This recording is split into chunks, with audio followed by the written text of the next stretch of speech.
Hey, Haribo. Haribo, how are you? Good, brother. How are you? Great, man. Yeah. Really good. So How's awesome to speak going with you on? again. You too. Let me try to. How's that? Is that all right? Yeah, looking very handsome. Yeah. You, look at you. Trying. We can just try in this solitude period, huh? A little bit of grooming and that. Yeah. How you doing, man? How's Yeah, everything? good. Everything's good. It's been a really kind of uh, full day of thinking where I'm trying to conceive what offerings people are looking for, what people would really be appreciating during this time. And so I've been reading a lot. I've been trying to just take a lot of notes on how to share meditation, how to share japa meditation with people. And so it's been a day full of just thought and thinking and churning and reflecting on how to make my offering better. Yeah, so that's my day. How about yourself? Great. Well, let's see. It's only 11 a.m. here in Right. California, so still relatively early, but woke up today is Mangalvar, it's Hanuman Day, so it's a very Chai. special day in the Hanuman tradition. So chanted some chalisas right when I woke up, and then I went on at 8 a.m. for morning Hanuman Chalisa satsang here, Wow. Instagram Live, and then our meditation after that, and had a little break. Taught some kids yoga over Zoom for my son's fourth grade Wow. class, and had a little bit of breakfast, just a smoothie, and here we are. Back again. That's unbelievable. It's We're on the unbelievable how much you're ground. doing. Unbelievable. I mean, that's a great starting just conversation right there. What keeps you motivated? Because the thing is to do it for a short period of time is something, to be able to share, to be able to serve for a short period, be it a week, be it a month. But I know you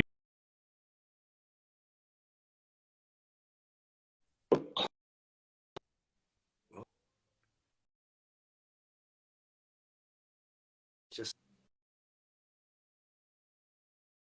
I'm back. Can you hear mm. me? Okay. Now I got you. Now Yeah. I got you. Yeah, yeah. Sorry. No, I was just saying in So terms of sorry, I'm getting some feedback here. Just bear with me. no problem. Take your time. Yeah. Yeah, in terms of sharing your offering, how do you do that? How do you maintain your service attitude? And Oh, I think that's what I heard. Yes, just continue to show up. Well, I feel at this point I just don't have any other options because it keeps me sane. You know what I mean? mm, Like the kind of joke about service is the most selfish thing that we can do on some mm, level because it feels so good for ourselves. And so I need it more than anybody, and so I'm, yes, obviously sharing it with others, but I need to hear it all myself, and I need to do these practices to keep wow, my mind and heart in the right place. yeah, I think that's So totally it's just, true. and as you just keep showing up, keep stepping forward. Life is action, right? Mm, yeah, I totally feel you. And, on reflection, it's pretty much the same. That keeps me sane. And you're right, it's a selfish process in one sense. Yeah. Um, and, when it comes to offering and sharing, and you feel, because now it's in an age where we're sharing and not being able to see the people who we're sharing with. And so it is kind of, if you don't have any depth, very quickly you'll get to a point where it feels shallow and you don't want to do it anymore. And because I think the intention of kind of name and fame, it is so fleeting and so withering that it can very quickly change your offering or even your motivation to do it. So I'm really glad you shared that. In And terms of, and speaking about that, I have this tendency for myself to just to go into very tamasic states, and yeah, go into really in a tendency I've seen of mine, not that I've ever been diagnosed with anything like this, but is to like to go mm, into depression actually, mm, and just to become very heavy thinking and so on and so forth. So that's why for me the daily sadhanas is so important, just to keep my mind focused in the right direction, to keep my vibration up, yeah. because Is there, I've always had this tendency just to kind of, what could I say, collapse very easily into a yeah. heavy depressed state. And it's so amazing that you were sharing that you have a daily sadhana. Is there one that you're currently vibing with that, you feel is really inspiring you personally? Not as an offering even, but just as something that you feel as a personal practice that you feel.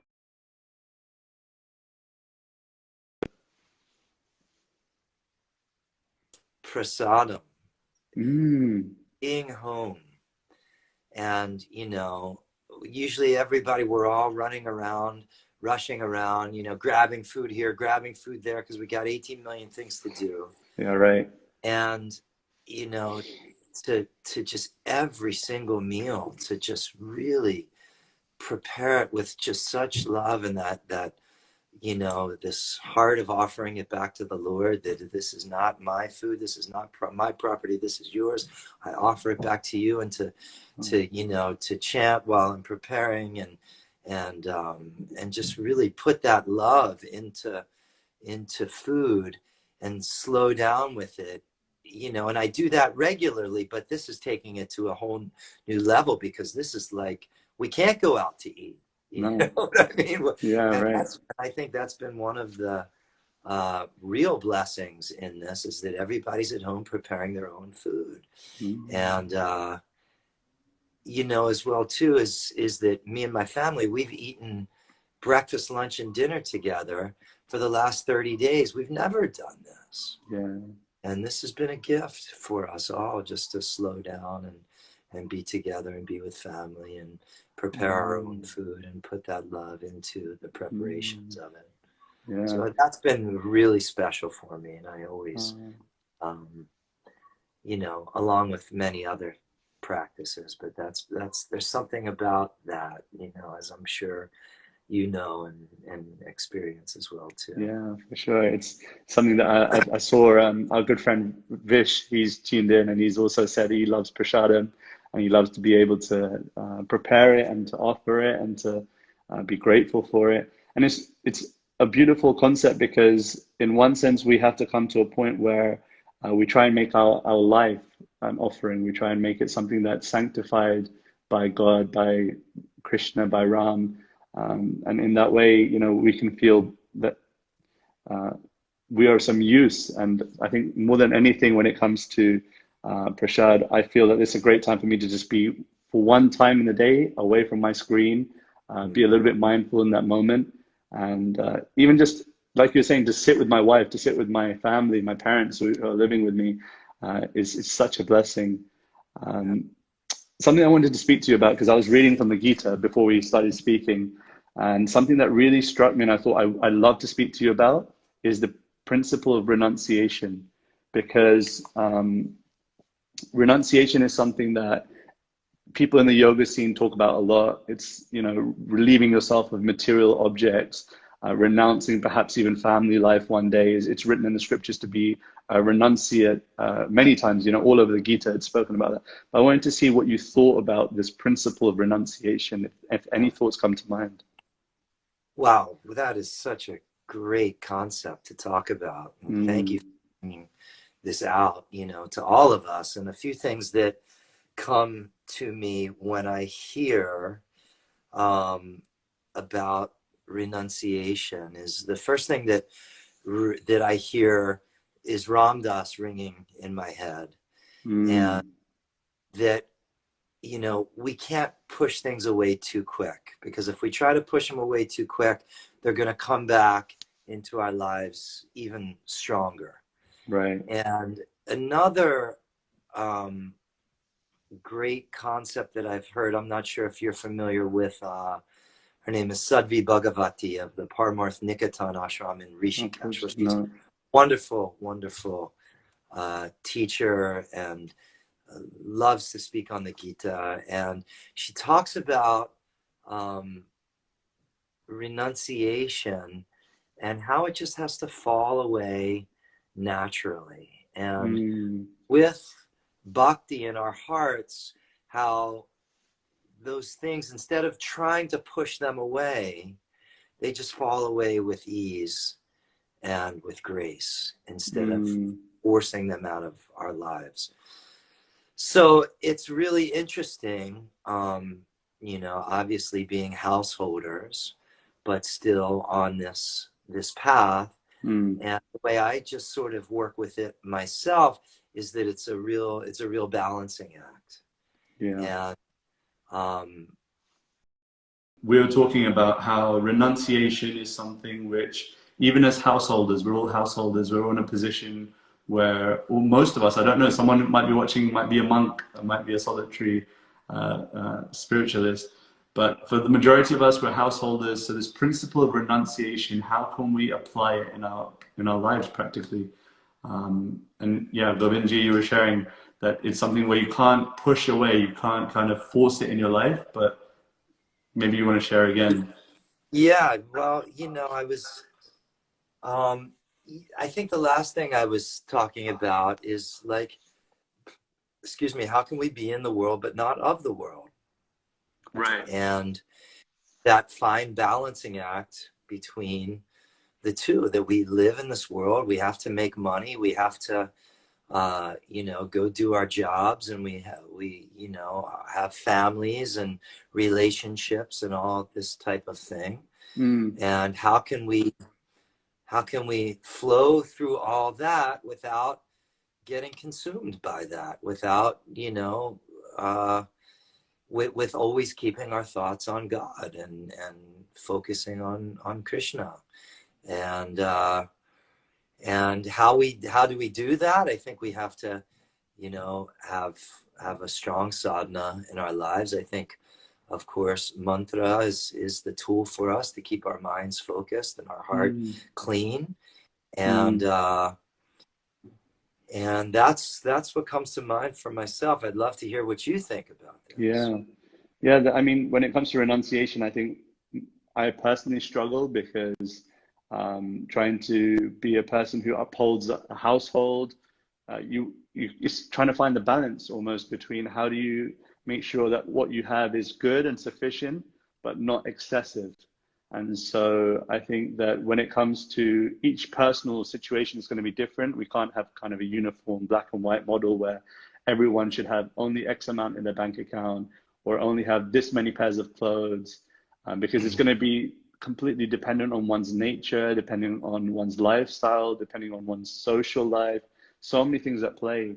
But if one is really endeavoring for spiritual progress, then I think there has to come a point where we simplify our lives, because the excess will eventually affect us. And so it's not about being extremist and saying, now that means I only have one pair of underwear, one pair of one t-shirt, one hat, one pair of socks, and bus, finish, khatam, no more. But rather to see, okay, what are the things that I feel are excessive in material enjoyment, and where can I cut back on those things? And for each person, like I said, it's going to be different. And the second thing is that whatever we do have, it's not that we end up throwing it away or then wasting whatever energy, this material energy that we have, but rather seeing from this principle that I've been reading about called Yukta Vairagya, which means to utilize it in service, utilize it in Bhakti, utilize it in serving others. Like, for example, these iPhones, the Wi-Fi that we're both using, the cars or bikes or whatever it is that we drive. Yes, we may have some personal enjoyment from those things, but as long as we try and connect them through service, I think we always live in a safe place. We live in a place where,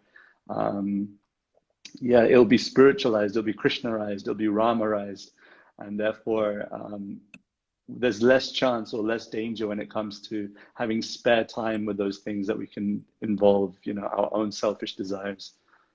Oh, that's beautiful, man. And I think you said it at the beginning. Truly, we all have to find that balance within ourselves. And I think for some people, like taking a vow never to use plastic, right, is because I've had some friends do that, and they have they one plastic bag, and they just keep that plastic bag, and that's the only plastic bag they have. Wow. Or one wardrobe or whatever it may. But obviously we all have to find that balance within ourselves. But I love what you just said. Did you say yukta vairagya? Amazing. So whatever it is in the material world that you're using, use it in the service of Krishna. Yeah, because it's yeah, service of God. yeah, Absolutely. yeah. That's why. I mean, yeah, I mean, linking to that topic of renunciation is, I guess, um, trying to rid ourselves of material desires, because one thing is having material objects, but the other thing is material desires, and those desires come in the form of lust, in the form of envy, in the form of greed. And I'd love to hear your thoughts on how we can purify the heart of all these material desires, if you had any thoughts at all. Oh, these are great questions. Yeah, yeah, yeah. You know, I mean, we were just reading in chapter 3 of the Gita this morning in our morning satsang about Mm, selfless service and seva, and how Krishna was saying selfish desires. This is what's going to essentially inhibit you from self-realization, is your own selfish desires. mm, And so, you know, wow, selfish mm. desires, you know, collecting more stuff. And I think this goes back into the renunciation, is what Yeah. when we have God in our life, that those things of the world, the material stuff, they are so pale in comparison to the joy and the beauty and the presence of unconditional love in our lives. Mm, So, you know, you can play in the material world. That's the way I like to think of it. Yes, go out and play in the material world. Drive your car. Yes, get a nice car. You know, play with your wardrobe. Have a nice wardrobe. All of the things. A nice iPhone. You play in that world, but know that it all comes from Source. And every day, take shelter in God. I mean, that's where we play in the material world, but take shelter in the spirit. wow. And that is how I negotiate that balance between the two. And I think on some level, the material world is just a manifestation of the spiritual world as well too. Mm, And it's just the issue is when we get lost in it. wow. The issue is when we've been just completely overcome by Maya, when we think that that's what's real. Wow. So, you know, I think there is another element to it as well too, which is our what we could call our eco yoga, our green yoga, that you know, that consumption, more production of stuff, and what we're doing is raping Mother Earth of her Yeah. natural resources in the process of that. So play in the material world, and but yet always, at least in my life, is a very important thing to do it in the most sustainable way as Mm, possible. yeah, And that's not totally. always so easy, because all of our clothes have dye, and our, you know, the you know, those things that create our phone probably have tremendous amount of toxins in them, and so on and so forth. So we do the best that we can, considering the situation, and Mm, always have, you know, and I think your friend as well too, Vrindavan Kirtan Das, he said something when we were in Vrindavan so powerful to me as well too, is in that we always have to just consider the situation and the conditions of each moment, and wow. then from that place make the best decision that you can, and live in the most um, you know, humble and truest way that we can, considering all the factors that are present. And some situations are going to allow for some things, other situations are going to allow for others. So you just be aware, consider the situation, and do your Mm, best in each moment, yeah. you know. Time, place, and circumstance dictates, Time, place, and different, circumstance. That's yeah, it. different activities, different ways of reacting to situations. It's like you said, if you're able to and you feel inspired to, then for sure try and renounce, the things in your life that you feel are excessive. And then you'll see that there's very few things that you actually need in your life. And there's a very, few things that you actually really essentially need. But we're back. Can you hear me? I just got you. Yep, you fell out for a second, but Okay. I love that. Oh, that you said that about this coronavirus time, is that we're all being forced to Mm, simplify. You know what mm, I mean? Like, it's mm. amazing. Nobody's out running around in shopping malls and this and that. The stores are Yeah, just, we're grocery shopping, and we're seeing how little we actually really need at this point in time in our yeah. lives. It's been, Mm, again, it's been such a blessing on so many levels for the whole world just to take this pause, and a sacred pause yeah. it is, to regather ourselves and re-find a Mm. deeper purpose. And for so many people, go deeper into their spiritual life and spiritual practice. Definitely, definitely. There was something that you said while you were speaking that really kind of struck me, which was to take shelter in God, to take shelter. And so I wanted to ask you what you meant by that. How can we learn to take shelter? Because this principle is there in the Bhakti tradition of Sharanagati. Sharanagati means to go towards shelter, to find the path towards shelter. And what that means for me is it's a huge topic, and I wanted to see what your thoughts were perhaps on how an individual perhaps that's watching, what would be the steps in which they could go towards shelter? How would they be able to do that?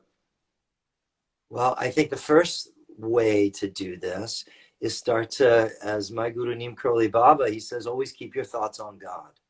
Wow. Okay. And that's probably the simplest way. Just start Mm, focusing on God more instead of focusing on the material world. Focus on God's presence. Start praying, start doing japa, start singing kirtan, start reading sacred texts like the Gita and Ramayana. And this is the doorway into that taking shelter. There's an old saying that I heard once that says, if you protect the Dharma will protect you. yes. Yeah. And that doesn't mean that nothing challenging will ever come your way in life, that everything is just going to be a happy bubble and bliss all the time, right? That's not what that means. It means that if you protect the Dharma, meaning you study Dharma, you focus Dharma, on Dharma, you live your life you to live dharmically, in truth, in love, in wisdom, Mm, um, then you start to have the tools through which you're able to work with challenging situations in your life more effectively. beautiful. So that's what I take. You protect the Dharma will protect you. In the same way, refuge, I think, in Sharanagati and taking shelters is very similar. Is that Mm, when when you have God in your life, you feel like you're always protected. You can handle anything that right. comes your way because it's all coming from God on some level anyway. Wow. So Wow. God gives us, that's another great Ram Dass teaching, is that we don't have to run to the cave to meditate, and that your curriculum for coming back to spirit is every moment of your life, and that every Mm, moment of your life and every circumstance has been put in perfect place, and that right here, whatever's in front of us in each and every moment, this is our opportunity to awaken, essentially, to come back mm, home, to come back to the spirit, when we start to essentially massage each moment and circumstance with love, with devotion, with sincerity, with joy, certainly at times with strength, with courage, that it's always all right here in front of us. wow. I love how you said it. Massage it in. Massage that love is present in our lives. That Sharanagati or shelter, taking shelter in divinity or in grace, is it's not just one moment. It's not a singular, just the clouds part and then therefore every moment of your life you're always taking shelter.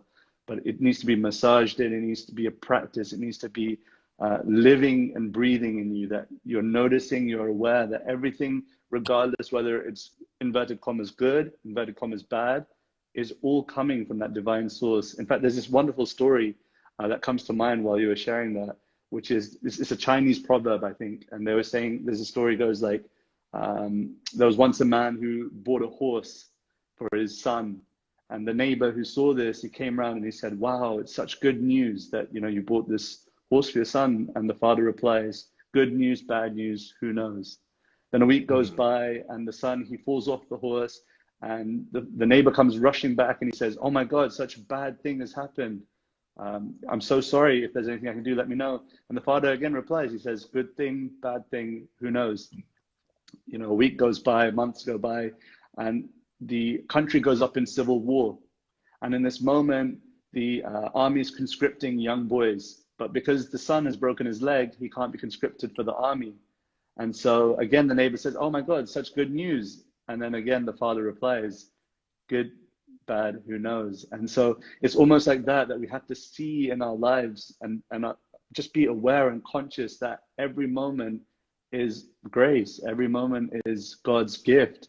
And so we can't say that, okay, I only take shelter in God when it's the bad times, when it's inverted commas bad, because you just don't know. You can only connect the dots going backwards.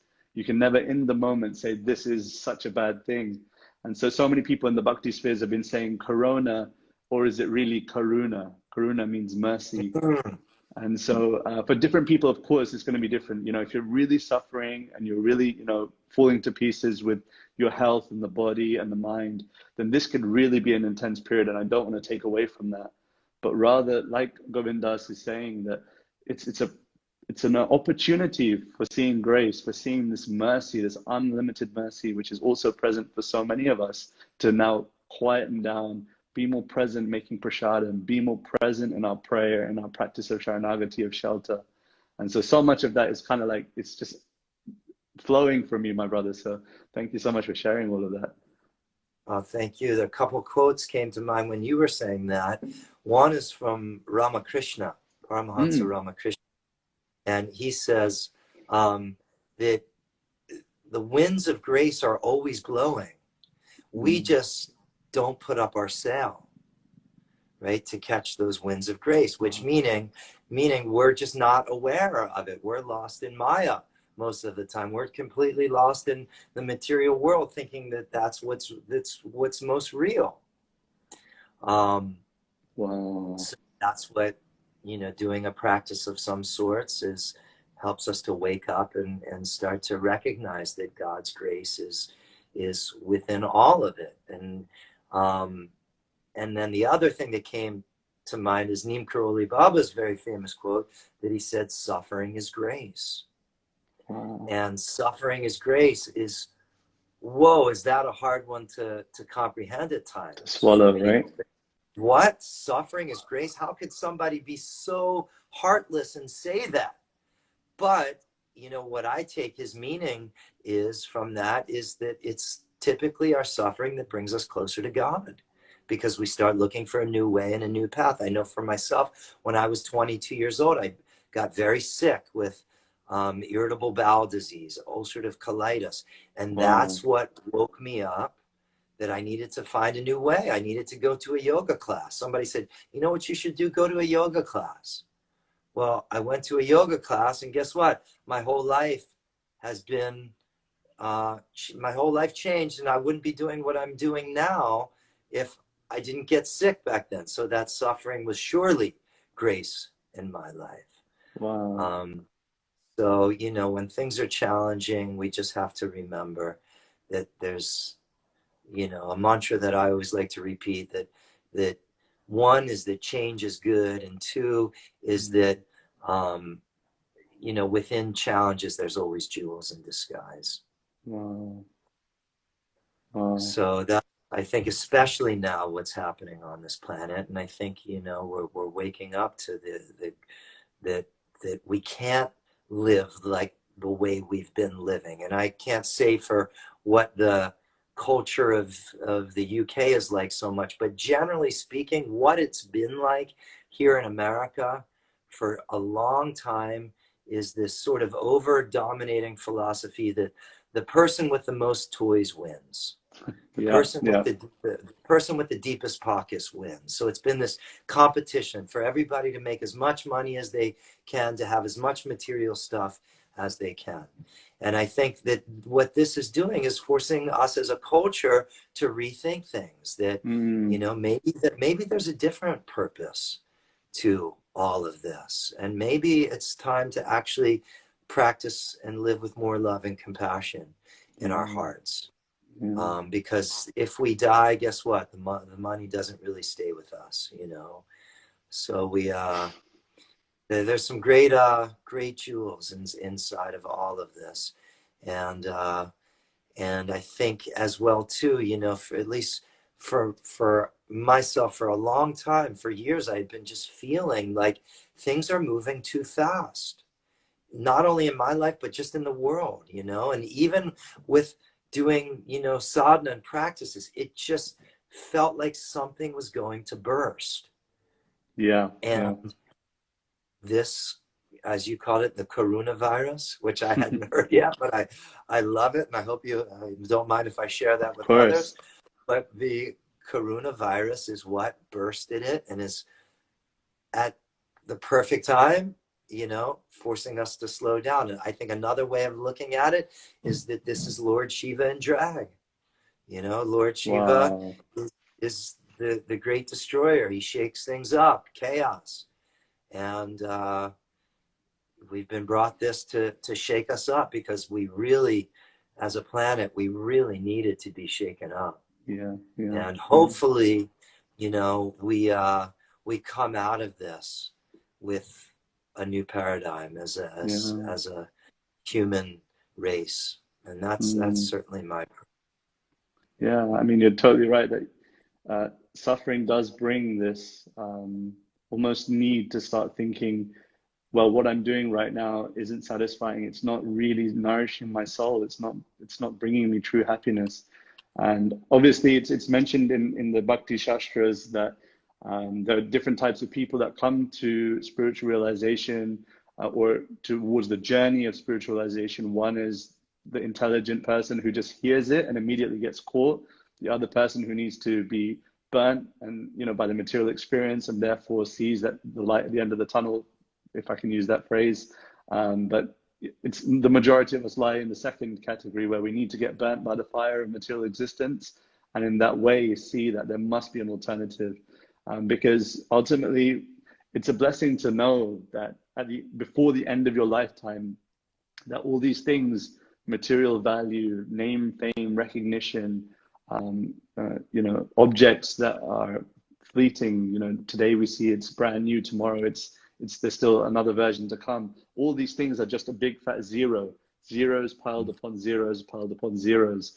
And it's understood that we could see that if we just put a one in front of all those zeros, then it's finally worth something.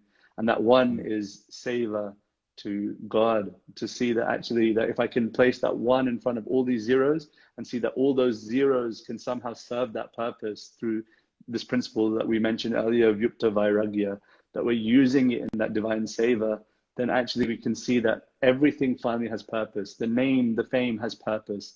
The car has purpose. The shiny clothes, you can use that to, show that it's not about just, what clothes you wear, but what your heart. There's so many things that, this Yukta Vairagya principle can be applied to. But I really appreciate that, we went so beautifully from shelter to, from renunciation to shelter to now seeing Corona as Karuna. I wanted to say, obviously, I think I'd be lynched by the audience if I didn't ask you to share a mantra or share a prayer with us, because you're world renowned. And honestly, from our last conversation, so many people connected with what you were sharing through your chanting, through your wisdom, that I had to cut it up and make a snippet out of it because it was so beautiful. So I just want to appreciate you. Thank you so much for your grace. Oh, thank you. I mean, oh gosh, I mean, I just feel like such honestly, a baby on this path, just crawling so slowly through all of this. And I hear you speak with so much, just intelligence and wisdom and knowledge, and I just truly honor you for who you are, my brother, and I'm really grateful that we are forging this friendship. And even though it's through the web of love, I so look forward to someday being together For sure. singing and dancing together. So it's Hearing you speaking like this is making me tear up, because yeah, I can feel the love. And so yeah, you're definitely a blessed person, that's for sure. I think anyone that comes in contact with you can see that this is someone that's definitely blessed by grace. So thank you. Yeah, but would you like to share a prayer with us? Would you like to share a kirtan or something of the um, sort? well, it is Tuesday, so it's Hanuman Day, and you know, Sure. the Hanuman Chalisa is one of my main practices. I don't know though, is that too long? No, well, let's do a Chalisa. I learned it as a child, I remember. All right, one sec. Let me grab my harmonium real quick. Sure, sure, sure, sure. By the way, thank you all for tuning in. It's so wonderful to see all of your comments. Thank you all so much for your love and appreciation, and for being part of this conversation. It's really such a blessing to have you all here. Thank you. So, for anybody that is not familiar, the Hanuman Chalisa is 40 verses to Hanuman, the divine monkey lord, who, of course, jumps over the ocean to save Sita from Ravana and reunite Sita and Ram back together. And Tuesdays are called Mangalavar. And Mangalavar is this day of the week where Hanuman is worshipped and there's a few reasons for this. One is it's said that Hanuman is born on a Tuesday. And two, it's said that the planet Mars has a greater influence on the Earth on Tuesdays. And apparently, and I'm not so much of an astrologer or anything like this, this is just stories that people have shared with me, so I share with you, is that that the influence of Mars can ruffle things a bit and make things challenging for us. So Hanuman basically, you know, all of these planets have personalities as well too. They're energies, they're living energies and beings. And Hanuman basically put the planet Mars arm behind his back and made him surrender. And he said, "You will not negatively influence my devotees on Tuesdays for those that worship me." Does that make sense? Wow, yeah, So totally. it said that's why Hanuman is worshipped on Tuesdays. Another reason to ward off the potential negative effects of the planet Mars.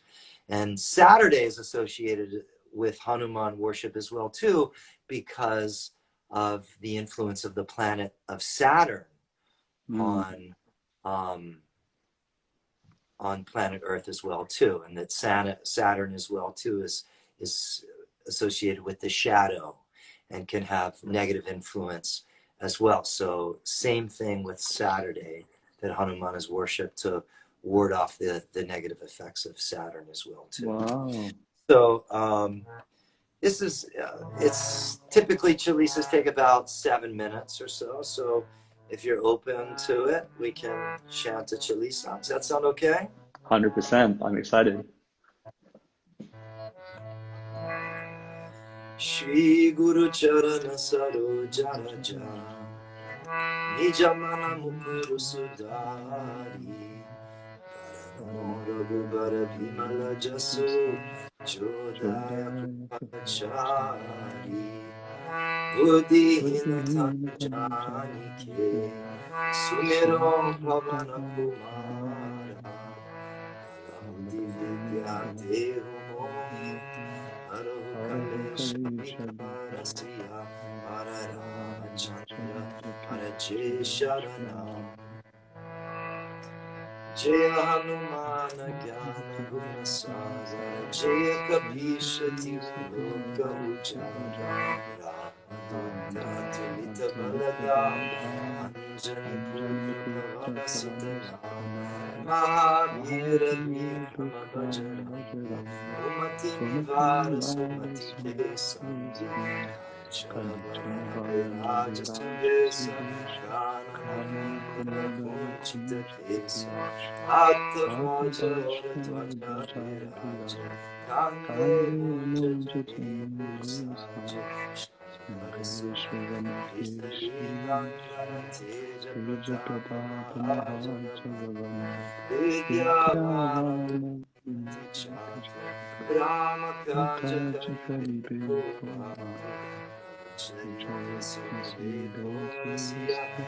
Ramalakana Sita Manavasa Sukshma Rupa Tarisi Hidika Vikata Rupa Darilanka Jara Rama Kapanditi Kajasya Sachivanara Kanachya Srivagati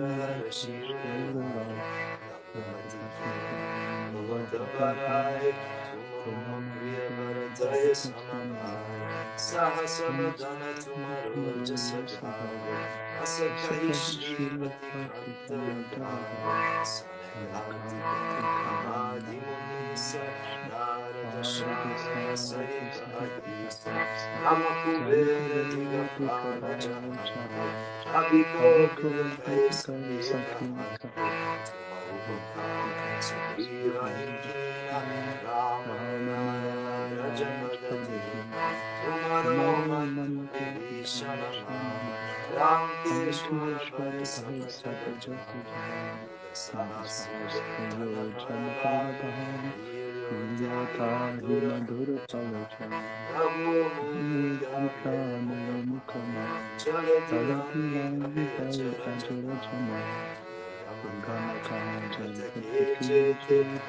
Sugama Anuga Kumari Priyate Rama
Jai Jai Hanuman Kripa Karo Gurudeva Ki Satabhava Partakarato Shmita Hridam Supaho Jaya Hare Hanuman Chalisa Hoy Siddhi Sati Rois Tulsi Das Sada Hari Chera Ki Jai Nath Hriday Mahandeva Avanatane Sankata Harane Mangala Murti Anukamsita Sahita Hridaya Basasya Bhutasya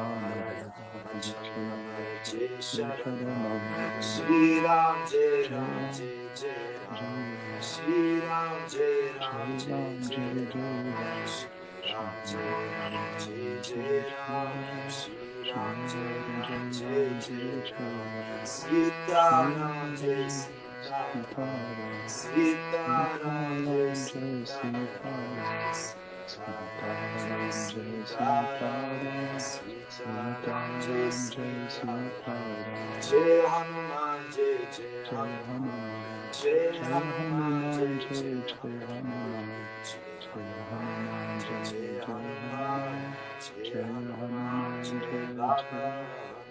Hanuman. Bhavana Sita Hanuman ki. Jai Ho, Bolo Bajranga Bali Hanuman ki. Jai, Sangata Mochana Hanuman ki. Jai,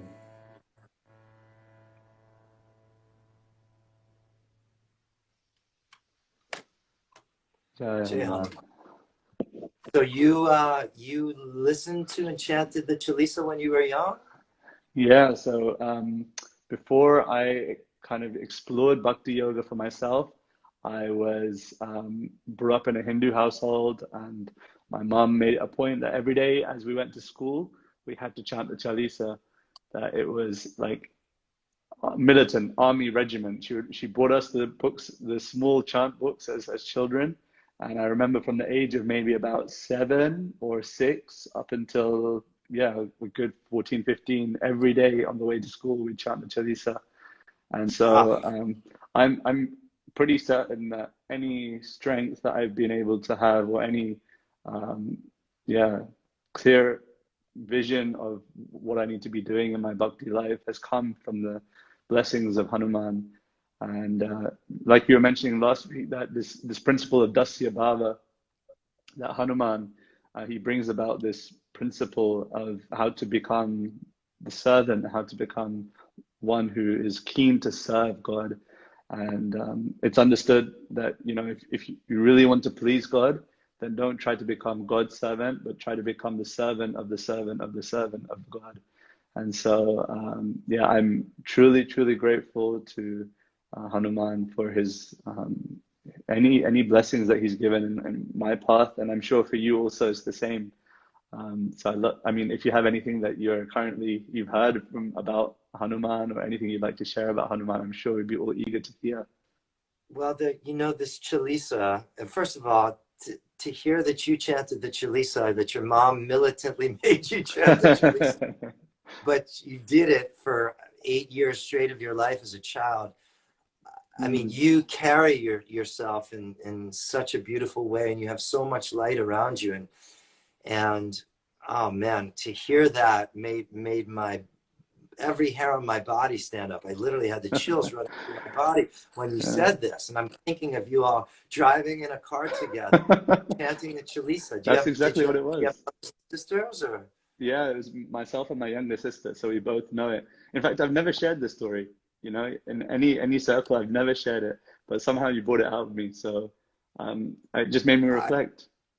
I love it. That made me like so happy.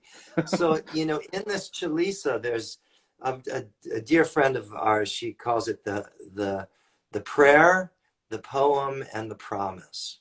And there are all Mm, of these lines in this Chalisa that essentially, like line 20, we chanted Durga Makaja Jagatake Jete Sugama Anugraha Tumare Tete.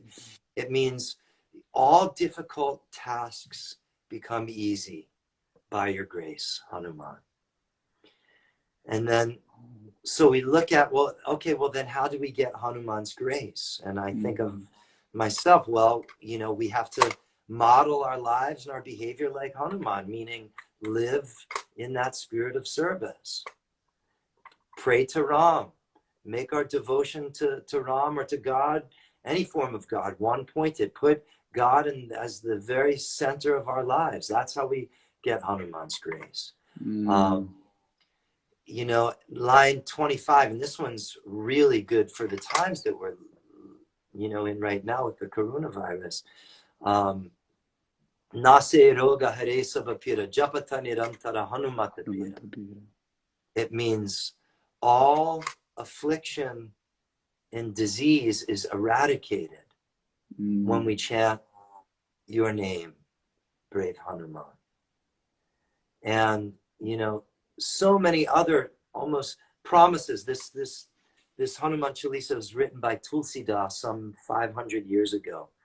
And, you know, obviously millions of yogis, bhakti yogis have been chanting this through the ages, and now Mm, it's spread to the West. And there's, you know, we chant it every morning on our Instagram live. There's like yeah, 80 people every morning chanting it with us. It's incredible how the popularity of Hanuman has spread all over the world. yeah. Mostly in part, I think, to Krishna Das, actually, the Neem Karoli Baba devotee who, you know, really made famous this Chalisa in the West. Mm, And anyways, this for me is like the Chalisa is it's just like a current that I can enter, a river that I can enter into and feel Hanuman's presence in my mm, heart. And the very last line, it's so beautiful. Tulsi Das Sada Hari Chera Kije Nata Hridaya Mandir. Tulsi Mahandir. Das, who always remains Hari's servant, says, Lord, set up your encampment in my heart. Right? Make your home in my heart. And yeah, so Hanuman is called Sankata Mochan, the remover of all suffering. So it's really a gift to share this. Thank you so much. Wow. I mean, with your permission, I'm going to again chop this video up and use some of it for sharing inspiration, because I think that we can't underrate or downplay the importance of serving the servant by, you know, praying to him, praying to Hanuman, by asking him fervently, frequently, please allow me to become just a servant of your servant. Allow me to become somehow or other connected in your service to Sri Ram.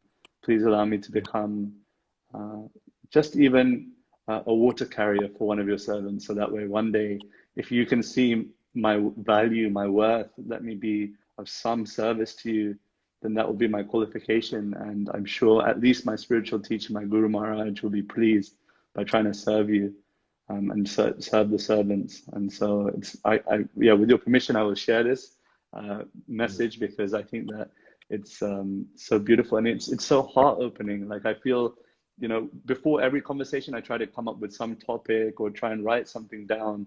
But the best conversations are the ones which touch the heart, the ones which invoke bhakti in the heart. And somehow or other, this conversation I have with you, it's just the second time in a row. I was telling my wife that of all the people I've spoken to, two people have stood out. One is Raghunath, and the second is Mm. yourself. And both of you have opened up so much. And every time if the conversation finishes, I almost have to sit in front of my red book here and make notes about whatever is really inspired or what really touched me about that conversation, what I can live from that conversation. And so I can only thank you a million times, and even a million times more, for kindly sharing with us. Thank you, man. I don't want this to end. I'm like, Yeah. no, please. Well, I'll, with your permission, Good. I'll twist your arm into doing a weekly one, or somehow get it to happen, because I think it's so beautiful. I would love to do it again, and absolutely, let's keep it going, man. It's Jai. a gift just to be in your association, my brother. And I yours. truly thank you so much just for what you're sharing with everybody, and I love your interviews, and you just carry yourself with such a sweetness and such a grace and such knowledge and understanding of this path, and I feel like I have so much to learn from you. No, So no. thank It's you the very complete much. opposite. Complete opposite. But I accept your kind gratitude, because I don't want to be offensive. But it's completely right back at you. Thank you so much.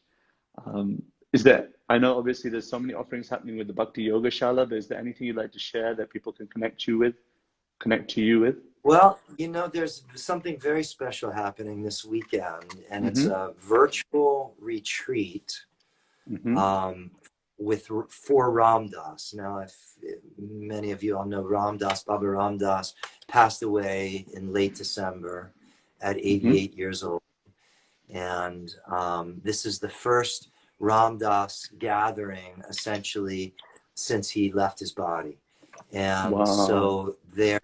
Uh, this virtual retreat happening. Me and my wife are going to be singing Kirtan at it. And there's thousands, apparently as of last week, there was almost 6,000 people signed up for it. So there's going to be this Wow. massive amount of people, probably is double that or more than double that now. And it's all day Saturday, all day Sunday.